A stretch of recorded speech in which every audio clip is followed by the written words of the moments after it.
राति 8 बजेको जनता समाचारमा तपाईलाई स्वागत छ। नमस्कार, म प्रतिमा चौधरी। नमस्कार, म अनिस्मा बस्नेत। सबैभन्दा पहिले प्रमुख समाचार। नेपालमा कोरोना संक्रमणबाट मृत्यु हुनेको संख्या 2 पुग्यो। बाँके नरैनापुर क्वारेन्टाइनमा 25 वर्षीय युवकको मृत्यु। कोरोनाले पुर्याएको क्षति र भविष्यमा पर्ने असरबारे सरकारले आकलन गर्न नसकेको प्रतिपक्षीको आरोप। जनताको पीडा समेत नबुझेको टिप्पणी। सरकारले ल्याएको नीति तथा कार्यक्रम प्रशंसा योग्य भएको सत्तारूढ सांसदहरूको भनाई। कार्यान्वयनका लागि बजेटको व्यवस्था गर्न सुझाव। चीनको वुहानमा केही समय रोकिएको कोरोना संक्रमण पुनः दोहोरिँदै थप 17 जना संक्रमित। र काश्मीरको मुद्दामा भारतीय प्रधानमन्त्री मोदी जातीय राजनीतिमा ओर्लिएको पाकिस्तानका क्रिकेटर शहीद अफ्रिदीको आरोप।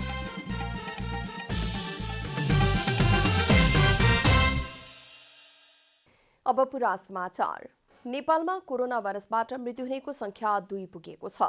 आज बाँकेको क्वारेन्टाइनमा रहेका 25 वर्षीय पुरुषको कोरोना भाइरसकै कारण मृत्यु भएको स्वास्थ्य तथा जनसङ्ख्या मन्त्रालयले जानकारी दिएको हो। मन्त्रालयका अनुसार बाँकेको नरेनापुर 5 का 25 वर्षीय युवकको कोरोनाको संक्रमणबाट निधन भएको हो। गत वैशाख 30 गते भारतबाट आएका युवकमा गए रातिबाट ज्वरो र झाडा पखाला लगायतका समस्या देखिएको थियो। उनको आज बिहान क्वारेन्टाइनमै निधन भएको हो। उनको स्वाब परीक्षण गर्दा रिपोर्ट पोजिटिभ आएको हो।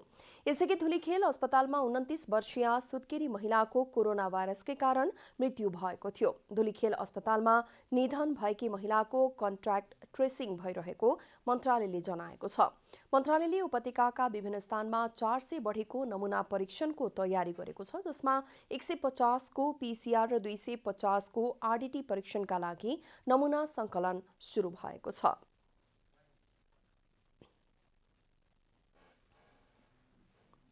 हजार 257, गण्डकी प्रदेशमा 6932, त्यसै गरी प्रदेश नम्बर 5 मा 8751, कर्णाली प्रदेशमा 7372 र सुदूरपश्चिम प्रदेशमा 18271 वटा आरडीटी विधिबाट गरिएका परीक्षणहरूको संख्या पुगेको छ। आज बिहान थपिएका 10 जना सहित संक्रमितको संख्या 291 पुगेको छ। 36 जना उपचारपछि निको भएर घर फर्किएका छन्। गत 24 घण्टामा पीसीआर विधिबाट 1469 वटा र आरडीटी विधिबाट 2020 वटा गरी जम्मा 3489 वटा परीक्षण भएका छन्। अहिलेसम्म पीसीआर विधिबाट 28160 र आरडीटी विधिबाट 67769 वटा परीक्षण भएका छन्।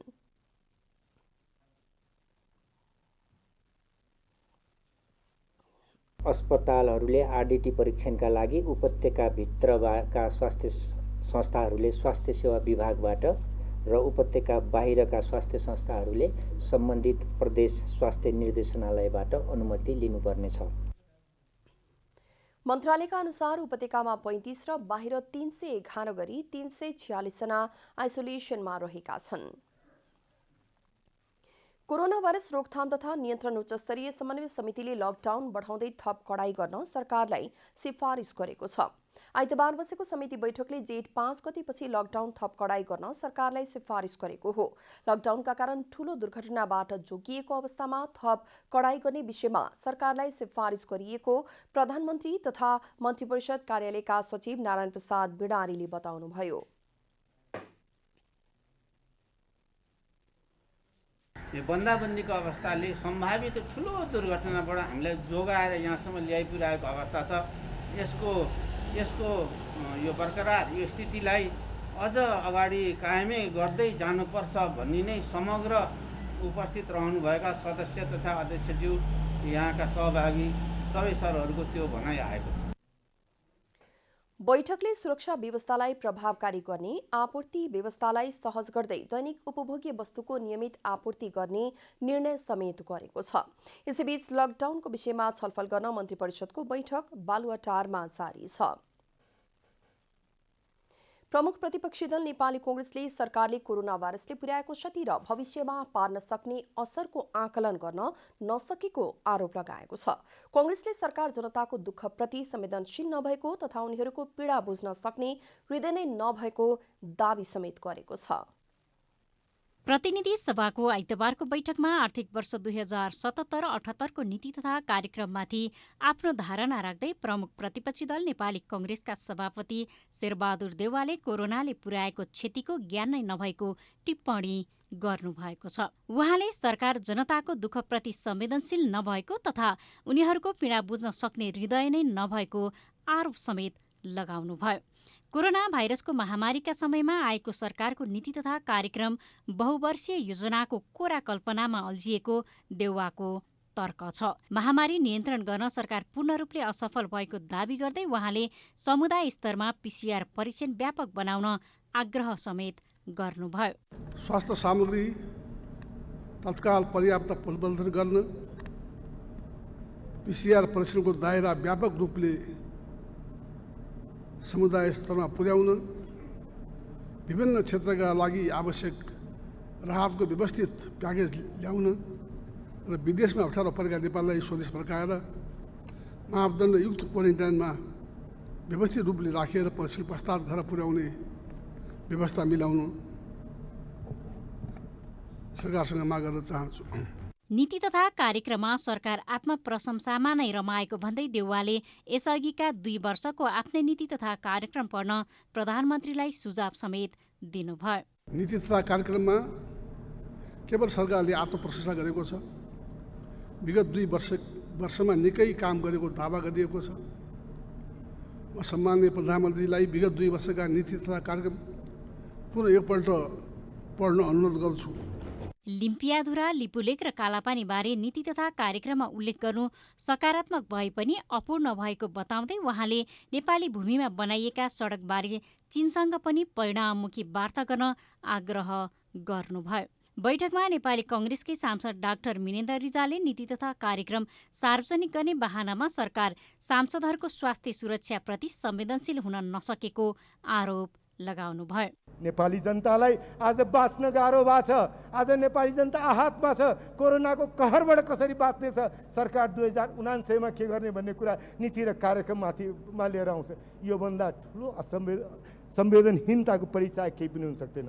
कांग्रेसका तर्फबाट सरकारको नीति तथा कार्यक्रममाथि दर्ता भएको संशोधन प्रस्तावकको रूपमा धारणा राख्दै सांसद रिजालले अघिल्लो वर्ष र यो वर्षको सरकारको नीति तथा कार्यक्रम केही उस्तै केही दुरुस्तै भएको टिप्पणी गर्नुभयो। सत्तारूढ दलका सांसदहरूले सरकारले अघि सारेको नीति तथा कार्यक्रमहरू कार्यान्वयनका लागि बजेट मार्फत विशेष व्यवस्था हुने विश्वास व्यक्त गरेका छन्। राष्ट्रिय सभामा आइतबार भएको नीति तथा कार्यक्रममाथिको छलफलमा सत्तारूढ दलका सांसदहरूले नीति तथा कार्यक्रम प्रशंसा योग्य भए पनि कार्यान्वयनका लागि बजेटको व्यवस्था हुनुपर्ने बताएका छन्। नीति तथा कार्यक्रमहरू ठोस रूपमा प्राथमिकताका साथ नआए पनि बजेट मार्फत सम्बोधन हुने विश्वास उनीहरूको छ। बजेटमा ठोस र मूर्तिकृत रूपमा प्राथमिकीकरण गरेर ल्याख्नेछ। प्राथमिकीकरणको कुरा गर्दा म जोड दिएर भन्न चाहन्छु, पहिलो जस्तो कि कोभिड-19 रोकथाम, नियन्त्रण, उपचार र यसको निराकरणको वर्ष हो यो भनेर हामीले प्रष्ट रूपमा अगाडि बढाउनुपर्छ र त्यसकै सेरोफेरोमा हामी अगाडि बढ्नुपर्ने हुन्छ। अहिलेको परिस्थिति र आधारभूत आवश्यकताका कुराहरूलाई ध्यान दिँदै नीति तथा कार्यक्रम आएको सांसदहरूको तर्क थियो। सरकारले लिपुलेक, कालापानी र लिम्पियाधुरा लगायत नेपालको अतिक्रमित भूमिलाई फिर्ता ल्याउन सरकारले ठोस पहल गरेको छ। नेपालको पश्चिमी सीमामा महाकाली नदी वारी जुन भूभागहरू अतिक्रमित भएको थियो, त्यो अतिक्रमित भूभागलाई फिर्ता गर्न, प्राप्त गर्न ठोस पहल कदमी गर्ने र अहिलेसम्म नेपालको नक्सामा छुट हुन गएका ती भूभागलाई सामेल गरेर नेपालको नक्सा प्रकाशित गर्ने ऐतिहासिक निर्णय यो सरकारले नीति तथा कार्यक्रम मार्फत उद्घोष गरेको छ। सरकारले ल्याइएका नीति तथा कार्यक्रमहरूको कार्यान्वयनमा सधैँ प्रश्न उठ्ने गरेको भन्दै सांसदहरूले आगामी बजेटबाट कार्यान्वयनको लागि सरकारले व्यवस्था गर्ने बताएका छन्। शिक्षा, स्वास्थ्य र कृषि क्षेत्रमा सरकारले महत्त्वपूर्ण नीतिहरू अघि सारेको उल्लेख गर्दै सांसदहरूले त्यसको कार्यान्वयनको लागि आगामी बजेटमा विशेष योजना ल्याउनु पर्नेमा जोड दिएका थिए। यो जडीबुटीमा आधारित औषधि उद्योगहरू निर्माण गर्ने उद्देश्यका साथ बजेट विनियोजन गरोस् भन्ने म चाहिँ यो मेरो सुझाव राख्न चाहन्छु। राष्ट्रिय सभामा नीति तथा कार्यक्रममाथिको छलफल जारी रहेको छ। सोमबार पनि सांसदहरूले नीति तथा कार्यक्रममाथि आफ्नो धारणा राख्नेछन्। विदेशमा समस्यामा परेका नेपालीहरूलाई नेपाल ल्याउन सरकारले ठोस योजना ल्याउन नसकेको आरोप सांसदहरूले लगाएका छन्। कोरोना भाइरस रोकथामका लागि अधिकांश मुलुकहरूले लकडाउन गरेपछि नेपालीहरू समस्यामा परेका हुन्। प्रतिनिधि सभा अन्तर्गतको अन्तर्राष्ट्रिय सम्बन्ध समितिको आइतबारको बैठकमा सदस्यहरूले सरकारले कोरोना नियन्त्रणका लागि कोष खडा गर्ने तर खर्च नगर्ने तथा विदेशबाट आउन चाहेका नेपालीहरूलाई ल्याउनै हुन्न भन्ने किसिमले व्यवहार गरेको बताएका छन्। उनीहरूले कोषमा जम्मा भएको रकम खर्च गरी समस्यामा परेका सबैको व्यवस्थापन गर्न समेत माग गरेका छन्। बैठकमा भारततर्फको सीमासम्म मानिसहरू आफै आइसकेको अवस्थामा सरकारले स्वास्थ्य परीक्षण र उपयुक्त क्वारेन्टाइनको व्यवस्था गरी नेपाल ल्याउनुपर्ने माग गरिएको थियो। सबभन्दा पहिलो चिन्ता चासो हामीलाई इन्डिया बोर्डर खुला भएको हुनाले इन्डियामा रहेका नेपालीहरू, सीमामा आइसकेका नेपालीहरू र आफ्नो ठाउँबाट नेपालमा छिटो फर्किन चाहने नेपालीहरू, त्यो सबभन्दा अहिलेको निम्ति यहाँ परिरहेको छ समस्याको बाटो छ। बोर्डरमा आएर नेपालभित्र प्रवेश गराएर क्वारेन्टाइनमा राखेर त्यहाँ चाहिँ सबै चेक गरेर मेडिकली चाहिँ साउन्ड गरेर घर घरमा पठाउनेतिर चाहिँ लाग्नुपर्छ। र अर्को कुरा के हो भन्दाखेरि यो सरकारको कमी कमजोरी के देखियो त भन्दा सबै आफै मात्रै गर्नु खोज्ने। यो त अहिले त प्रान्तीय सरकार छ, स्थानीय सरकार छ। यो स्थानीय सरकारहरूलाई चाहिँ जुन जिम्मा दिनुपर्नेमा खालि चाहिँ क्याबिनेट बसेर ल यसो गर भनेर भन्दैमा त भएन नि त। विदेशमा रहेका नेपालीहरूले गुनासो राख्ने ठाउँ पनि छैन, त्यो कुरालाई अनुगमन गर्ने ठाउँ पनि छैन। परराष्ट्र मन्त्रालय भनेर विदेश मामला हेर्ने भन्ने त छ, तर त्यसले विशेष रूपमा केही पनि हेर्दैन। श्रम मन्त्रालयले पनि केही पनि हेर्दैन। अब यस्तो अवस्था भइरह्यो भने यसले नेपालको बाहिरी अन्तर्राष्ट्रिय छविका साथसाथै बिगार्नुका साथसाथै भोलि एकैचोटि नेपालीहरू केही गरी खास गरी भारत प्रवासबाट लाखौँको सङ्ख्यामा सिमानामा आयो भने यसले अत्यन्तै ठुलो सङ्कट हाम्रा सामु उपस्थित हुन्छ। विदेशमा त्यस्ता अल्पत्रमा रहेका नेपालीहरू र भारतमा रहेका नेपालीहरू हामी हाम्रो देश फर्किन चाहन्छौँ, हामीलाई जीवन रक्षा गर्नु पर्यो, हामीलाई सुरक्षाको अनुभूति दिनु पर्यो भन्दै गर्दा सरकारले के हेरेर बसेको? बोर्डरमा रहेका मान्छेहरूलाई ल्याउने कुरा मैले अस्ति नै पनि भने, जोसुकै होस्, चाहे भारतमा होस् चाहे विदेशमा होस्, उनीहरूले कमाएर ल्याएको पैसाले, उनीहरूको रेमिटेन्सले राज्यले कति थानिरहेको थियो, हामीले पनि कति खाइरहेको थियो। तर आज उनीहरूलाई आवश्यकता पर्दा हामीले के गर्न सक्यौँ? लाचारी छ। क्याटेगोरिकल्ली यति दिनभित्रमा चिठी पत्र लेख्ने, अब 7 दिनभित्रमा चिठी लेख्दा भइहाल्यो सबै देशलाई कि तपाईँहरूले त्यहाँ परीक्षण गराइदिनुहोस् हाम्रो मान्छेलाई भनेर। अर्को कुरो, त्यो कुन कुन देश रातो सेतो छ भन्ने कुरा त यहीँ बसेर गर्न सकिन्छ अहिले नै। सरकारले भने विदेशमा रहेका र भारतसँगको सीमामा आएर बसेका नेपालीहरूलाई सम्बन्धित देशले नै व्यवस्थापन गर्ने बताउँदै आएको छ। 1.5 वर्ष अघि गोगो रोबोट र 1 महिना अगाडि सेनिटाइजर सेन्सर टनेल बनाएका बुटवलका 2 जुम्लेहा दाजुभाइ लवकुश पन्थीले अहिले पुनः गो कोरोना रोबोट बनाएका छन्। यसलाई कोरोना विशेष अस्पतालहरूमा प्रयोग गर्न सकिनेछ। रूपन्देहीको बुटोलका जुम्लेहा दाजुभाइ लवपन्थी र कुशपन्थीले 1 महिनाको मेहनतमा बनाएको कोरोना रोबोटले आइसोलेसनमा कोरोना संक्रमण देखिएका बिरामीलाई आवश्यक खाना, औषधि, सेनिटाइजर लगायतका वस्तुहरू लैजान सक्नेछ। त्यति मात्र होइन, रोबोटले बिरामीसँग कुराकानी गरेर मनोबल बढाउने, मनोरञ्जन प्रदान गर्ने र बिरामीका लागि सहज वातावरण पैदा गर्नेछ। 15 वर्षीय यी जुम्लेहा दाजुभाइले बनाएको यो रोबोटमा हाइटेक माइक्रोफोन, 12 MP को क्यामेरा, अल्ट्रासाउन्ड स्पिकर जडान गरिएको छ। लोको लवकुश भर्जन 7 यो रोबोटमा प्रयोग गरिएको छ। जब कोरोनाको महामारी दिनमा बढिरहेको थाहा पाइसकेपछि हामीले पनि यसको लागि गर्नुपर्छ भनेर चाहिँ आफ्नो रोबोटिक क्षेत्रबाट यस रोबोट गोकुरान रोबोट बनाउन सुरु गरेका थियौँ। र गोकुरान रोबोट यस्तो रोबोट हो कि जसलाई हामीले एउटा नर्सको रूपमा आइसोलेसनमा रहेका तिनी कोरोना बिरामीहरूलाई सामानहरू सर्भ गर्न सक्छ। एउटा रिमोटबाट पनि कोरोना सङ्क्रमित हुनसक्छ भन्ने चाहिँ एउटा सोच राखेर चाहिँ हामीले एउटा एनोड एपको निर्माण गरेका छौँ, जसबाट एउटा व्यक्तिगत आफ्नो पर्सनल फोनबाट चाहिँ रोबोटको कोड हानिसकेपछि रोबोटलाई नियन्त्रणमा ल्याउन सकिन्छ। रोबोटमा जडित माइक्रोफोनले मानिसको आवाज सुन्न सक्ने र उक्त आवाजलाई सफ्टवेयरको माध्यमबाट बुझेर जवाब समेत फर्काउन सक्नेछ। रोबोटसँगै जुम्ल्याहा दाजुभाइले go corona control android app तयार पारेका छन्। एपलाई सुरुमा इन्टरनेट प्रोटोकल आइपीको माध्यमबाट रोबोटलाई कनेक्ट गरिन्छ। त्यसपछि मोबाइल एपबाट पठाएको डाटाबाट यसलाई नियन्त्रण गर्न सकिन्छ। यो प्रक्रियामा भने इन्टरनेटको प्रयोग हुँदैन। एपमा राखिएको स्क्रिनमा रोबोटले के काम गरिरहेको छ भनेर कन्ट्रोल रुमबाट देख्न सकिन्छ। अहिले हामीले कोरोना रोबोट पनि बनाएका छौँ, जस्तै नर्सकै कामहरू गर्न सक्छ। र यो हामीले बनाएर सामाजिक विकास मन्त्रालयमा नि हामीले लगेर गयौँ। उहाँले भन्नुभएको छ हामी सपोर्ट गर्छौँ, तिमी गर्दै जाऊ भनेर भन्नुभएको छ। र हाम्रो चाहिँ चाहना के हो भने सरकारले हामीलाई सपोर्ट गरोस् र हामीले आफ्नै रोबोटिक क्षेत्रबाट नेपाललाई चिनाउने हाम्रो ठुलो चाहना रहेको छ। इन्टरनेट बिना नै सञ्चालन गर्न सकिने रोबोटलाई राउटरको माध्यमबाट 1 किलोमिटरसम्मको दूरीमा नियन्त्रणमा राख्न सकिन्छ। बुटोलको योगी कुटीमा बस्दै आएका लपकुश बुटोलको तिलोत्तमा कलेजमा कक्षा 11मा पढ्दै आएका छन्। रूपन्देहीबाट विकास पराजुलीको रिपोर्ट। झापाको सीमावर्ती क्षेत्रमा अलपत्र परेका नेपाली नागरिकहरूलाई सोमबारदेखि नेपाल ल्याउने तयारी भइरहेको छ।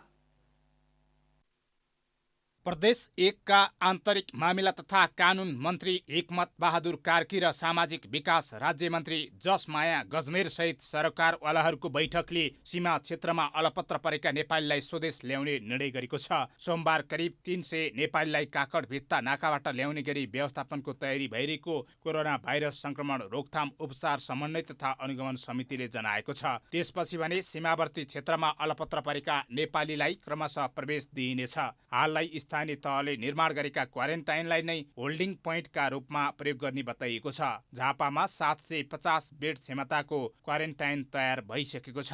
अहिले हामीसँग प्रारम्भिक रूपमा आएको तथ्याङ्क भनेको 1000 प्लस सङ्ख्या छ भन्ने छ। यो तथ्याङ्क आएको तथ्याङ्क मात्रै हो, कति तथ्याङ्क हामीसँग आइपुगेको छैन। भोलि हामीले ल्याउन थाल्यौँ भनेपछि त्यो तथ्याङ्क मलाई लाग्छ 2-3 डबल यसै बढिहाल्छ।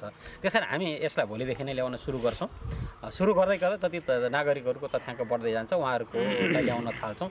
अब कहिलेसम्म ल्याइसकिन्छ यो त अहिले नै भन्न सकिने स्थिति भएन। अहिलेसम्मकै तथ्याङ्क हो भने हामी हप्ता दिनभित्र ल्याइसक्छौँ। अहिलेको तथ्याङ्कलाई हेर्ने हो भने, तर त्यो तथ्याङ्क बढ्दै जाँदा कतिसम्म बढ्न जान्छ सीमा क्षेत्रमा रहेका सबै नागरिकहरूलाई हामी ल्याउँछौँ। निर्णय भए अनुसार कोरोना परीक्षण भइसकेका र ट्राभल हिस्ट्रीका आधारमा उनीहरूलाई सम्बन्धित पालिकाको क्वारेन्टाइनमा पठाइनेछ। झापा जिल्ला बाहिरका नागरिकलाई भने PCR परीक्षण पश्चात सम्बन्धित जिल्ला सदरमुकाम साथै प्रदेश राजधानी पुर्याउने निर्णय भएको छ। झापा सहित प्रदेश 1 का इलाम, मोरङ र सुनसरीका सीमावर्ती क्षेत्रबाट 20 देखि 25,000 नेपाली स्वदेश भित्रिने र त्यसका लागि आवश्यक तयारी प्रदेश 1 सरकारले गरेको जनाएको छ। हामीले सामान्यतया ठुल्ठुला एरियाबाट आउनेलाई ठुलो सङ्ख्या आउँछ होल्डिङ एरिया भनेर होल्डिङ एरिया बनाइरहेको छौँ। होल्डिङ एरियामा आएको मान्छेलाई हामीसित PCR टेस्टको सम्भव भयो भने हामी त्यही अवधिमा PCR टेस्ट गर्छौँ। PCR टेस्ट भएन भने RDT पनि टेस्ट गर्छौँ। त्यो पनि भएन भने होल्डिङ एरियाबाट हामी उनीहरूको गृह जिल्ला अथवा गृह पालिकातर्फ सुरक्षासहित उनीहरूलाई पठाएर चाहिँ निश्चित अवधि क्वारेन्टाइन राख्ने गरी पठाउँछौँ। यसको व्यवस्थापनको लागि हामीले नीतिगत निर्णय, व्यवस्थापकीय तयारी सबै गरिसकेका छौँ। गत मङ्गलबारदेखि भारतमा रेल सेवा सञ्चालनमा आएपछि अध्ययन, रोजगारी र भ्रमणको सिलसिलामा भारतका विभिन्न स्थानमा पुगेका नेपालीको हाल सीमा क्षेत्रमा चाप बढेको छ। झापाबाट शम्भु दाहालको रिपोर्ट। प्रतिपक्षी दलका सांसदहरूले सरकारको नीति तथा कार्यक्रम नै पुनर्लेखन गर्नुपर्ने माग गरेका छन्। नीति तथा कार्यक्रममाथि सांसदहरूले संशोधन प्रस्ताव पनि दर्ता गराएका छन्। आइतबार राष्ट्रिय सभाको बैठकमा प्रतिपक्षी दलका सांसदहरूले सरकारले सार्वजनिक गरेको नीति तथा कार्यक्रम पुनर्लेखन गर्नुपर्ने माग गरेका छन्। कोरोना भाइरससँग जुझ्ने रणनीति तय गर्न नीति तथा कार्यक्रममा समावेश गर्न सांसदहरूको माग छ। सांसद प्रमिला कुमारीले स्वास्थ्य कर्मीहरूको तलब सुविधा दोब्बर हुनुपर्ने, जीवन बिमा लगायतका सुविधा थपिनुपर्ने र पहिलो पंक्तिमा काम गर्ने सुरक्षाकर्मी लगायतलाई प्रोत्साहन गर्ने कार्यक्रम समावेश गर्नुपर्ने बताउनुभयो। गरिनुको साथै स्वास्थ्य कर्मीहरूलाई प्रोत्साहन स्वरूप डबल स्यालेरी, जीवन बिमा लगायतका सुविधा प्रदान गर्नुको साथै सुरक्षाकर्मी र कोभिड-19 मा खटिएका अन्य कर्मचारीहरूलाई पनि प्रोत्साहन गरिनेछ। सांसद जितेन्द्र नारायण देवले कोरोना महामारीको सङ्कटबाट जनतालाई जोगाउने, भोकमरीको अन्त्य गर्ने कुरामा प्राथमिकता दिनुपर्ने बताउनुभयो। कोरोना भाइरसको आक्रमण पछाडि देश जुन अहिले एउटा मानवीय सङ्कटको अवस्थामा र आर्थिक स्ट्याग्नेसनको अवस्थामा, आर्थिक सङ्कटको अवस्थामा, आर्थिक शिथिलताको अवस्थामा, इकोनोमिक स्ट्याग्नेसनको अवस्थामा जुन छ त्यो कुरालाई विचार गरेर र देश जुन अहिले एउटा भोकमरीको अवस्थामा, स्टार्भेसनको अवस्थामा छ। सांसद रमेशजङ रायमाझीले स्वास्थ्य क्षेत्रलाई बलियो बनाउने गरी स्वास्थ्य प्राधिकरणको स्थापना गरिनुपर्ने बताउनुभयो। स्वास्थ्य क्षेत्रलाई बलियो बनाउन प्राविधिक प्राधिकरणको गठन गर्नुपर्छ भनेर मैले सदनमा विगतमा पनि राखेको थिएँ र अहिले पनि त्यो दोहोऱ्याउन चाहन्छु। शुक्रबार सरकारले प्रस्तुत गरेको नीति तथा कार्यक्रममाथि सांसदहरूले आफ्नो संशोधन प्रस्ताव पनि दर्ता गराएका छन्। आइतबारबाट सुरु भएको नीति तथा कार्यक्रममाथिको छलफल सोमबार सकिनेछ। मंगलबार प्रधानमन्त्री केपी शर्मा ओलीले छलफलका क्रममा उठेका प्रश्नहरूको जवाफ दिनुहुनेछ। भर्खरै प्राप्त समाचार अनुसार लकडाउनको विषयमा अहिले छलफल गर्न मन्त्री परिषदको बैठक बालुवाटारमा जारी थियो। बैठक सकिएको छ र लकडाउन अवधि जेठ 20 गतेसम्म बढाउने निर्णय गरिएको छ। अब बाँकी समाचार। गृहमन्त्री रामबहादुर थापाका सुरक्षा सल्लाहकार डाक्टर इन्द्रजीत राईले दार्चुला जिल्लाको उत्तरी क्षेत्रमा कार्यरत सुरक्षाकर्मीको संख्यामा बढोत्तरी गरिने बताउनु भएको छ। दार्चुलाको छाङ्ग्रुमा सशस्त्र प्रहरीको क्याम्प स्थापना गरी काठमाडौँ आउनुभएका गृहमन्त्रीका सल्लाहकार राईले जनता टेलिभिजनसँग कुरा गर्दै दार्चुला जिल्लाको उत्तरी क्षेत्रमा कार्यरत सुरक्षाकर्मीको संख्यामा वृद्धि गरिने बताउनु भएको हो। अन्तर्राष्ट्रिय कानून र मापदण्ड अनुसार देशको सार्वभौम सत्ता सुरक्षाका लागि सशस्त्र प्रहरी र नेपाली सेनाको क्याम्प स्थापना गरिएको उहाँको भनाइ थियो।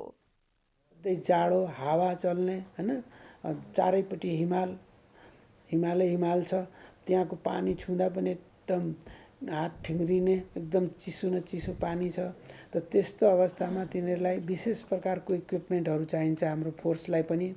त त्यो फोर्सको लागि एउटै सिपाहीलाई हामीले इक्विप गर्नुको लागि निकै पैसा त्यहाँ लाग्छ र त्यसमा सरकारको ध्यान पुर्याउनुपर्छ। र डाक्टर राईले दार्चुलाका उत्तरी विकट गाउँहरूमा नेपाल सरकारले आफ्नो उपस्थिति बढाउनुका साथै त्यस क्षेत्रका जनतालाई अपनत्व महसुस नगराए हालको छाङ्ग्रु तिङ्कर लगायतको क्षेत्रमा समेत भारतीय अतिक्रमणमा पर्ने बताउनुभयो। जो इलाका जो हामीले अहिले गुमाएको छौँ अतिक्रमण एरियालाई भन्यो भने अहिले अतिक्रमण हुनु सक्ने एरियालाई चाहिँ हामीले सुरक्षित राख्नुको लागि त्यहाँ सुरक्षा फौजको उपस्थिति अति आवश्यक छ। भौगोलिक विकटताका कारण नेपाली सुरक्षाकर्मीलाई वर्षैभरि राख्न नसकिने भएकाले सरकारले त्यसतर्फ उचित ध्यान दिनुपर्नेमा राईको जोड थियो। निजी तथा सामुदायिक अस्पतालहरूले कोरोना भाइरसको आरडीटी परीक्षण गर्न पाउने भएका छन्। स्वास्थ्य तथा जनसङ्ख्या मन्त्रालयको अनुमति लिएर निजी तथा सामुदायिक अस्पतालहरूले आरडीटी परीक्षण गर्न पाउने भएका हुन्। मन्त्रालयले कोरोना भाइरसको परीक्षणमा सहजता प्रदान गर्न निजी तथा सामुदायिक अस्पताललाई आरडीटी परीक्षण गर्न पाउने गरी निर्देशिका जारी गरेको हो। परीक्षणका लागि उपत्यकाभित्र रहेका अस्पतालहरूले स्वास्थ्य सेवा विभाग र बाहिरका अस्पतालहरूले प्रदेश स्वास्थ्य निर्देशनालयबाट अनुमति लिनुपर्ने व्यवस्था गरिएको छ। मन्त्रालयका अनुसार निजी अस्पतालहरूले जनस्वास्थ्य प्रयोगशालाले सार्वजनिक सूचीमा उल्लेख गरेका आरडीटी किटहरूको मात्रै प्रयोग गर्न पाउनेछन्। परीक्षण पश्चात दैनिक रूपमा अस्पतालहरूले त्यसको विवरण राष्ट्रिय जनस्वास्थ्य प्रयोगशालामा पेश गर्नुपर्नेछ। निजी तथा सामुदायिक अस्पतालहरूले आरडीटी परीक्षण बापत शुल्क लिन पाउनेछन्। किट खरिद गरेको मूल्यमा बढीमा 20% शुल्क लिएर परीक्षण गर्न पाउने मन्त्रालयका प्रवक्ता डाक्टर विकास देवकोटाले बताउनुभयो।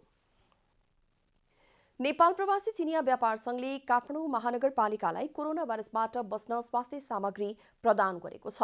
लामो समयदेखि नेपालमा रहेर चिनिया उत्पादनको व्यापार गर्दै आएका व्यापारीहरूले जनस्तरमा सहयोग गर्दै आएका छन्। काठमाडौँ महानगरपालिकामा फोहोर उठाउने श्रमिकलाई कोरोना संक्रमण नहोस् भन्नका लागि सहयोग उपलब्ध गराएको व्यापारीहरूको भनाइ छ। काठमाडौँ नगरपालिकाको अब फोहोर सफा गर्नेको यो कर्मचारी त अलिकति पेन्डेमिक देखेको छ यो कोरोनाको लागि। त्यसपछि हामी चाइना पिनिएसोसिएसनको साथीहरू फान नगर्ने तुरुन्त हामी हिजो किनी मिलानको अब 25,000 वटा ताउको छोप्नेको त्यस्तो टुपी अनि मास्क 9,000 वटा आज लिएर आएको। सङ्घले फोहोर व्यवस्थापनका क्षेत्रमा काम गर्ने श्रमिकलाई कोरोना संक्रमणबाट सुरक्षित राख्न उपयोगी हुने 25,000 टोपी र 9,000 मास्क प्रदान गरेको छ। नेपाल चीन सीमा नाका सहज भएपछि थप सहयोग उपलब्ध गराउने सङ्घले जनाएको छ।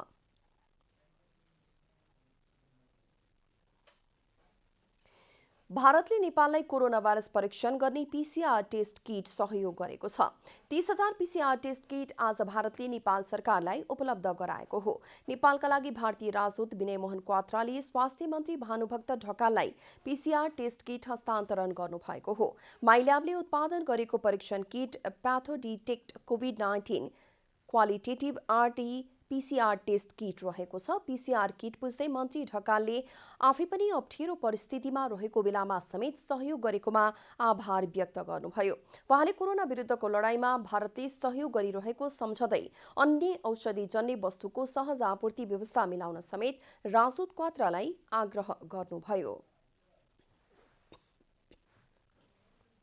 हामीसँग केही अन्य औषधिहरूको बारेमा पनि हामीसँग केही समस्याहरू छन्। विगतमा हामीले त्यसलाई पनि उठाइराखेका छौँ। यो युरोप लगायतका मुलुकहरूबाट विगतमा जुन खालका औषधिहरू यहाँ आउँथे त्यसको अभावमा पनि अहिले केही समस्या हामीले झेलिराखेका छौँ।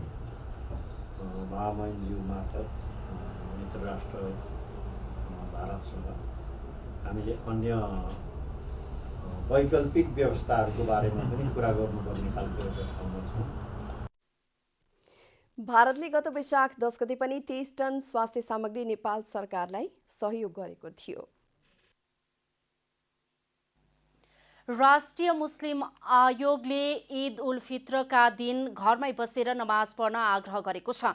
आयोगको आज बसेको बैठकले ईद उल फित्रका दिन पनि घरमै बसेर नमाज पढ्न आग्रह गरेको हो।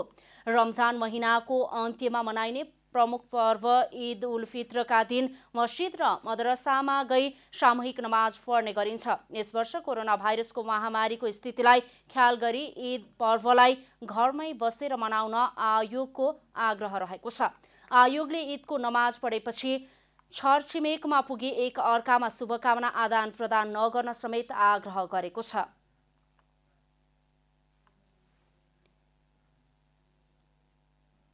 देशमा सङ्कट आएको बेलामा आफ्नो चाहिँ अग्रता देखाएर हामीले चाहिँ जुन एउटा चाहिँ देशप्रति चाहिँ हाम्रो दायित्व हो त्यो निर्वाह गरिरहेको अवस्थामा अहिले पनि जुन अब हाम्रो ईद उल फित्रको नमाज पनि सम्पूर्ण नेपाली दाजुभाइहरूलाई म के आग्रह गर्न चाहन्छु भने अहिलेको समयको स्थितिले गर्दाखेरि र देशलाई महामारीबाट थप जोगाउनको लागि हामीले चाहिँ अहम भूमिका निर्वाह गरेर ईद उल फित्रको नमाज पनि घरमा पढिदिनको लागि चाहिँ हामीले चाहिँ आज मिटिङबाट चाहिँ पारित गर्यौँ।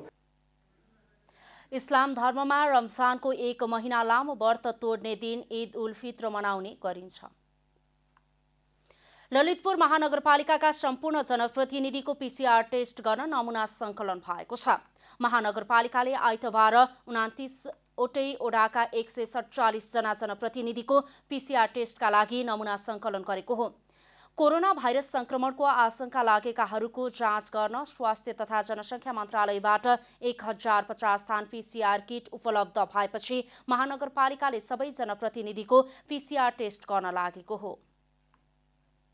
टेस्टमा 119 जनालाई गऱ्यौँ भने 211 जनालाई चाहिँ पीसीआर टेस्ट गऱ्यौँ। आज हामीले जनप्रतिनिधिहरूलाई पीसीआर टेस्ट गरिरहेका छौँ। जम्मा आज टोटल हामी 147 जनाको हाराहारीमा पीसीआर टेस्ट गर्न लागिरहेका छौँ। भोलिदेखि हामीले यो पत्रकार ललितपुर महानगरपालिका अन्तर्गत काम गर्नुहुने पत्रकार साथीहरू, फलफुल व्यवसायी, ग्यास डिलरहरू र अन्यलाई पनि अनि बाहिरबाट आएका जति हुनुहुन्छ उहाँहरूलाई पनि PCR test rapid and PCR test गर्ने चाहिँ हामीले राखिरहेका छौँ।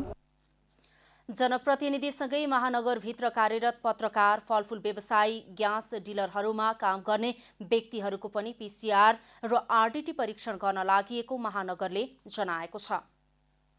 अब आर्थिक समाचार।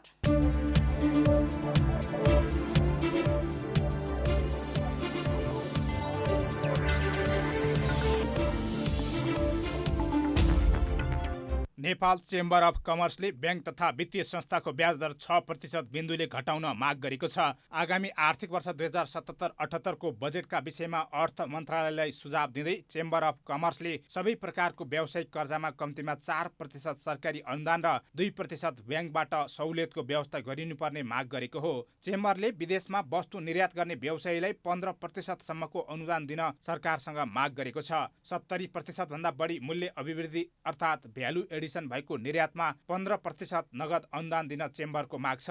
30% सम्मको मूल्य अभिवृद्धिमा 5% नगद अनुदान माग गरिएको छ। चेम्बर अफ कमर्सले मूल्य अभिवृद्धि करको वर्तमान 13% दरलाई 10% मा झार्न तथा बहुदर कायम गर्न सुझाव दिएको छ।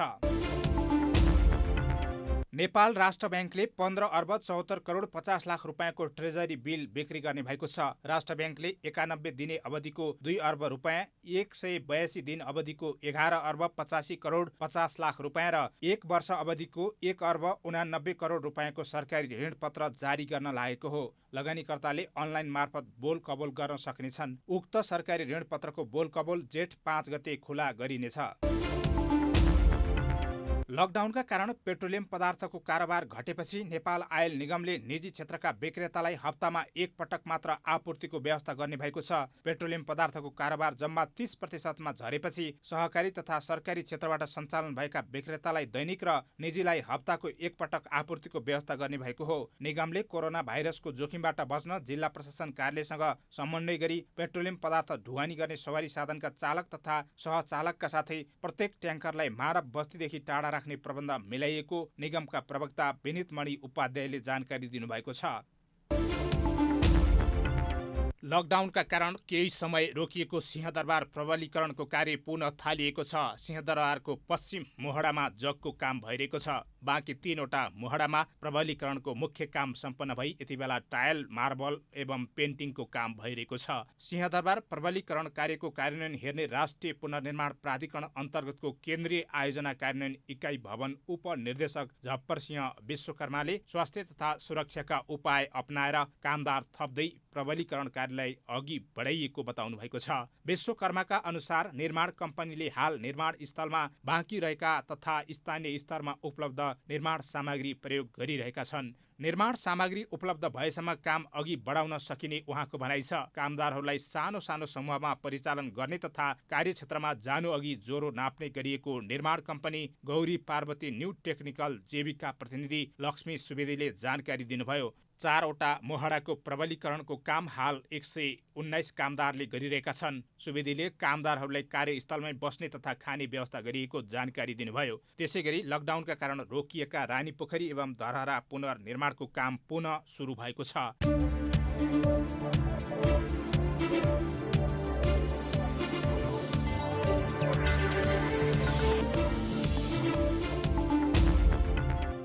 अब खेलकुद समाचार।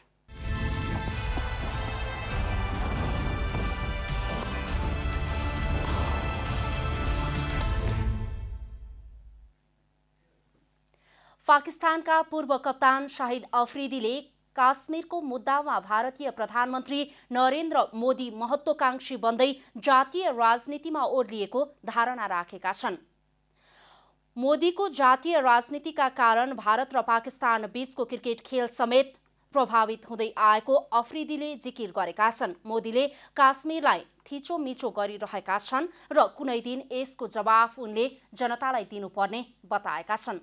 अफरिदीले शुक्रबार काश्मीरको विषयमा भारतीय प्रधानमन्त्री नरेन्द्र मोदीको आलोचना गरेका हुन्। यसअघि पनि काश्मीर मुद्दामा विचार राख्दै आएका अफरिदीले पुनः दोहोर्याएर काश्मीरको विषयमा ट्विट मार्फत आफ्नो कुरा राखेका हुन्। अब मौसम समाचार।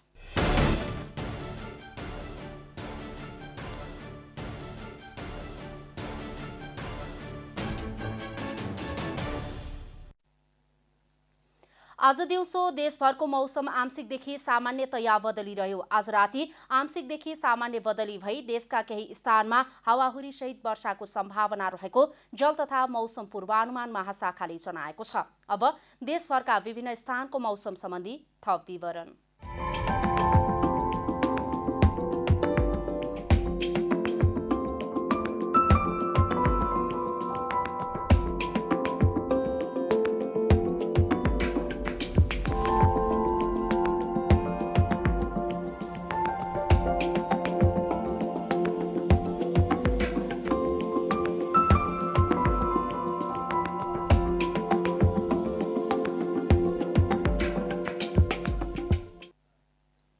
अन्त्यमा आजको डायरी। नेपालमा कोरोना भाइरसबाट मृत्यु हुनेको संख्या 2 पुगेको छ। आज बाँकीको क्वारेन्टाइनमा रहेका 25 वर्षीय पुरुषको कोरोना भाइरसकै कारण मृत्यु भएको स्वास्थ्य तथा जनसंख्या मन्त्रालयले जनाएको हो। गत वैशाख 30 गते भारतबाट आएका युवकमा गैरातीबाट ज्वरो र झाडा पखाला लगायतका समस्या देखिएको थियो। उनको आज बिहान क्वारेन्टाइनमै निधन भएको हो। प्रमुख प्रतिपक्षी दल नेपाली कांग्रेसले सरकार जनताको दुःखप्रति संवेदनशील नभएको तथा उनीहरूको पीडा बुझ्न सक्ने हृदय नै नभएको दावी गरेको छ। प्रतिनिधि सभाको आइतबारको बैठकमा आर्थिक वर्ष 2077-78 को नीति तथा कार्यक्रममाथि आफ्नो धारणा राख्दै प्रमुख प्रतिपक्षी दल नेपाली कांग्रेसका सभापति शेरबहादुर देउवाले कोरोनाले पुर्याएको क्षतिको ज्ञान नै नभएको टिप्पणी गर्नुभयो। स्वास्थ्य तथा जनसंख्या मन्त्रालयको अनुमति लिएर निजी तथा सामुदायिक अस्पतालहरूले कोरोना भाइरसको आरटीटी परीक्षण गर्न पाउने भएका छन्। मन्त्रालयले कोरोना भाइरसको परीक्षणमा सहजता प्रदान गर्न निजी तथा सामुदायिक अस्पताललाई आरटीटी परीक्षण गर्न पाउने गरी निर्देशिका जारी गरेको हो। परीक्षणका लागि उपत्यकाभित्र रहेका अस्पतालहरूले स्वास्थ्य सेवा विभाग र बाहिरका अस्पतालहरूले प्रदेश स्वास्थ्य निर्देशनालयबाट अनुमति लिनुपर्नेछ। इजरायलका लागि चिनिया राजदूत डु वे तेल अबीब नजिकै आफ्नै निवासमा मृत फेला परेका छन्। 58 वर्षीय डु मृत भेटिएको बताइए पनि मृत्युको कारणबारे खुलाइएको छैन। उनी गत फेब्रुअरीमा मात्र इजरायलका लागि चिनिया राजदूत नियुक्त भएका थिए। इजरायल जानुअघि उनी युक्रेनका लागि चिनिया राजदूत थिए।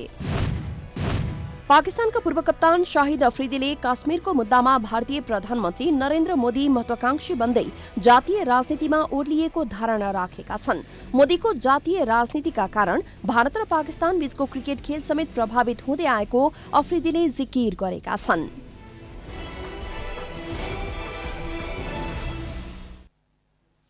जनता समाचार अहिलेलाई यति नै। जनताद्वारा जनताका लागि प्रसारित जनता टेलिभिजनका कार्यक्रमहरू युट्युब, ट्विटर, फेसबुक र हाम्रो वेबसाइट जनतासमाचार.com मा पनि पढ्न र हेर्न सक्नुहुनेछ। सूचनामा तपाईको सहभागिता, समयमा समाचार हाम्रो प्रतिबद्धता। कोरोना भाइरसको संक्रमणबाट बस्न नियमित रूपमा साबुन पानीले मिची हात धौं, भिडभाडबाट टाढै रहौं। नमस्कार।